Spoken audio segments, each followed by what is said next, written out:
कसं काय मंडळी, मी कल्याणी. तर आज होता सॅटर्डे. तर सकाळी ब्रेकफास्टमध्ये मस्त उपीट आणि चटणी बनवली. त्यानंतर अनन्याचं इथं खेळणं चालू होतं. मग मी दुपारच्या वेळेस स्वयंपाकामध्ये आज ह्यांनी बटाट्याची भाजी बनवली होती रस्स्याची. त्यानंतर मी भात वरण लावायला घेतला, चपात्या बनवून घेतल्या गरम गरम. मग आम्ही जेवण केलं. कारल्याची पण भाजी माझी होती, मी त्याला मीठ आणि हळद लावून ठेवलं होतं, पण ती खायची इच्छाच नव्हती म्हणून मग ती काही बनवली नाही. त्यानंतर इकडं अनन्याची लुडबुड चालू होती.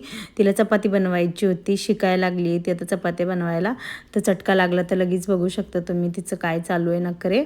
त्यानंतर इकडे मी तुम्हाला एक हॅक होती. तर ही वॅसलिन घ्यायची आहे आपल्याला इकडे. तर आपल्याला नेहमी असं पर्समध्ये एवढा मोठा डिओ घेऊन कॅरी करता येत नाही. तर इकडे मी नेहमी काय करते, छोटीशी वॅसलिनची डब्बी घेतलेली आहे, त्याच्यामध्ये आपल्याला थोडासा डिओ टाकायचं आणि ते फ्रीजरमध्ये ठेवून द्यायचं. तेच तुम्ही कॅरी करू शकता कुठं पण जाताना. मी तसंच करत असते, पण नक्की ट्राय करा आणि मला नक्की सांगा. त्यानंतर मग बसले होते निवांत संध्याकाळचं. दिल दोस्ती दुनियादारी ही सिरियल बघत होतं. ही सिरियल लहानपणी बघत होतो आम्ही, अजून पण आठवते. आणि अजून पण ही सिरियल किती वेळा आपण बघितली ना तरी पण बघूशाच वाटते. तर सकाळपासून ही सिरियल लावलेली आहे. तर अजून पण रात्र झालेली, अजून पण आम्ही बंद नाही केलं. कंटिन्यू तेच चाललेलं आहे, सिरियल बघतोय तीच.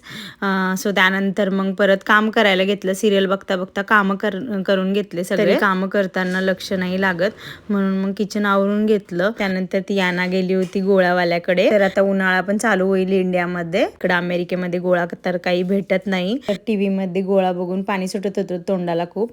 तर आता इंडियाला गेल्यावर खायचंच आहे. सो एनिवे, तर तुम्हाला इकडची एक गोष्ट सांगते.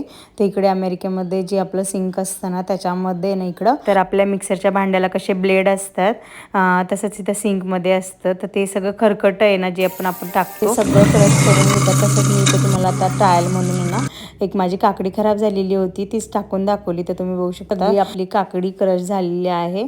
सो ते चांगलं आहे. त्यानंतर मी माझं नाईट रुटीन केलं. सो असा होता माझा आजचा दिवस. बाय.